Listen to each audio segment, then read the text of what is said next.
PDF के लिए Telegram join करें। डिक्टेशन स्टार्ट होगा 5 सेकंड के बाद।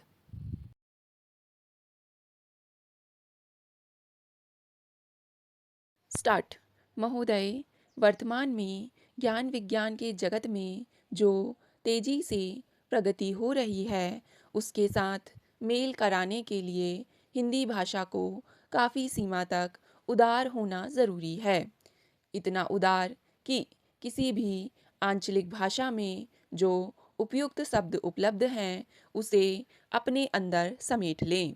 इसमें एक तो लाभ यह होगा कि बाकी भाषाओं के लोग जब यह अनुभव करेंगे कि उनकी भाषाओं के शब्द भी हिंदी भाषा में उपलब्ध हैं तो उनमें राष्ट्रीय अखंडता की चेतना बनी रहेगी और हिंदी अधिक से अधिक व्यापक होती जाएगी।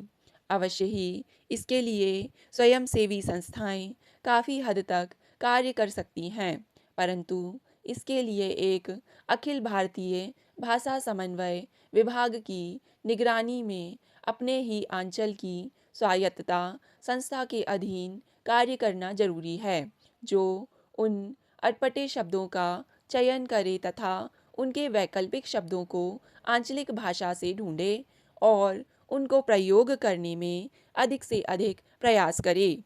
बहुत से अंग्रेजी शब्दों का हिंदी में प्रयोग तो पहले से ही किया जाता रहा है। हिंदी के विस्तार और प्रगति में हमें संस्कृत का पुनः विस्तार भी करना होगा, जो भारतीय अखंडता के लिए बहुत ही महत्वपूर्ण बात होगी। बहुत सी दक्षिणी भारतीय भाषाओं में संस्कृत का प्रयोग प्रचुर मात्रा में किया गया है। यदि हिंदी को अधिक से अधिक विस्तृत भाषा बनाना है तो संस्कृत शब्दों का प्रयोग कर हम भारतीय भाषाओं का समन्वय कर पाएंगे। जैसा कि हमने पहले बताया है कि किसी भी आंचल को स्वायत्तता देने में स्थानीय बोलियां कहीं कुछ पीछे साहित्य के गौरव के अनुरूप उठ खड़ी होती हैं और साहित्य रचना का साधन तथा लोक संस्कृति का माध्यम बन जाती है। परंतु यह बात हमें भूलनी नहीं चाहिए कि मूल अर्थात संस्कृत के साथ इन भाषाओं की श्रृंखला एकाएक टूट नहीं जाती। आंतरिक चेतना में तो ये भिन्न भाषाएं संस्कृत के ही अलग अलग विकास हैं, परंतु बाह्य चेतना में भी इसका संयोग तथा प्रयोग बनाए रखना आवश्यक है। अर्थात मूल के साथ जुड़ने के लिए हमेशा भिन्नताओं को एक विपरीत स्रोत की भी आवश्यकता होती है। संस्कृत का प्रसार इसलिए भी ज़रूरी है कि यह भाषा मूल रूप से सब भाषाओं की जननी है। राष्ट्र तब तक स्वतंत्र नहीं कहला सकता जब तक वह दूसरे राष्ट्र की भाषा का परित्याग नहीं कर देता। महोदय, आप जानते ही हैं कि अब तक जो शरणार्थी आए हैं उन सबको हम बसा चुके हैं। यद्यपि हमारा देश गरीब है और बाहर से भी हमें बहुत थोड़ी मदद मिली है, फिर भी हमने शरणार्थियों को बसाया है। जब धीरे धीरे हमारी सुरक्षा को खतरा बढ़ने लगा तो हमें इसकी चिंता हुई। पश्चिम बंगाल और पूर्वी बंगाल की सीमा पर हमारी ओर सीमा सुरक्षा बल था और पूर्वी बंगाल की ओर पूर्वी बंगाल या पूर्वी पाकिस्तान राइफल्स, लेकिन इसने अपना नाम बदल दिया और मुक्ति वाहिनी नाम रख लिया। इसी समय पाकिस्तान ने अपनी तैनात सेनाओं को हमारी सीमाओं की तरफ बढ़ाकर तैनात कर दिया। पश्चिम में ये कश्मीर, पंजाब, राजस्थान और गुजरात की सीमा की ओर बढ़ आईं।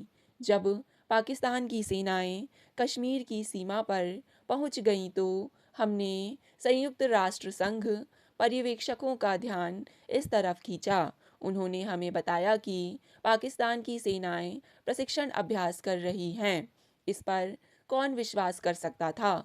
क्या वह देश जो पाकिस्तान के 3 आक्रमणों का शिकार बन चुका हो, इस पर विश्वास कर सकता था। हमारे देश की सुरक्षा को खतरा बढ़ता गया, लेकिन फिर भी हमने 10 दिन तक कोई कार्रवाई नहीं की। 10 दिन के बाद हमने भी अपनी सेनाएं सीमा की ओर बढ़ाईं। जब तक हमने अपनी सेनाएं अपनी सीमाओं की तरफ नहीं बढ़ाईं, छोटे बड़े किसी भी देश ने इस बात की तरफ ध्यान नहीं दिया कि पाकिस्तान की सेनाएं सीमाओं पर पहले से ही मौजूद थीं।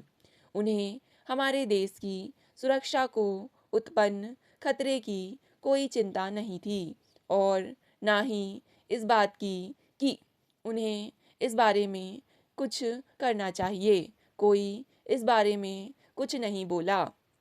लेकिन जब हमारी सेनाएं आगे बढ़ीं, किसी दूसरे क्षेत्र में नहीं, अपने ही क्षेत्र में, तो संसार की कुछ शक्तियों ने शोर मचाना शुरू किया कि शांति खतरे में है और दोनों की अपनी अपनी सेनाएं पीछे हटा लेनी चाहिए। तो क्या हम इसे मान सकते थे, जिसमें जिम्मेदारी की भावना है? ऐसी कोई सरकार, मंत्री या अफसर देश और इसकी सीमाओं की सुरक्षा खतरे में नहीं डाल सकता था। पाकिस्तान की सेनाएं हमारी सीमाओं की तरफ क्यों बढ़ीं, और क्या इससे हमारी सुरक्षा को खतरा नहीं पैदा हुआ?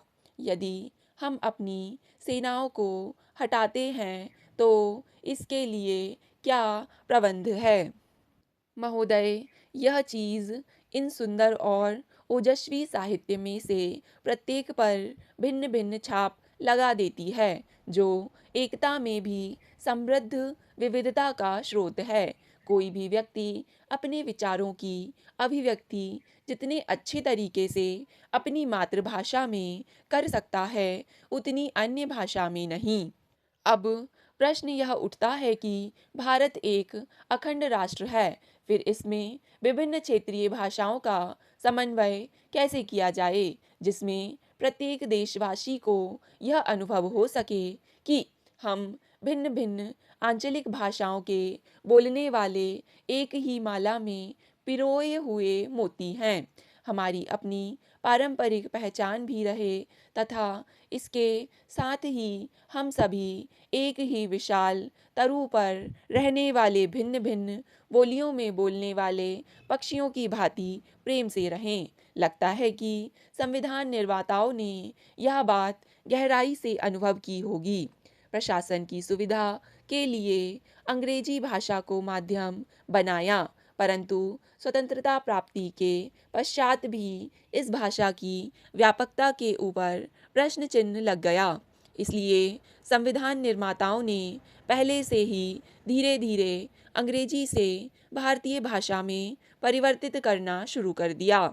हिंदी भाषा का प्रारंभिक रूप में अंग्रेजी का स्थान लेना असंभव सा था। स्टॉप। डिक्टेशन पसंद आए तो वीडियो को लाइक तथा चैनल को सब्सक्राइब करें।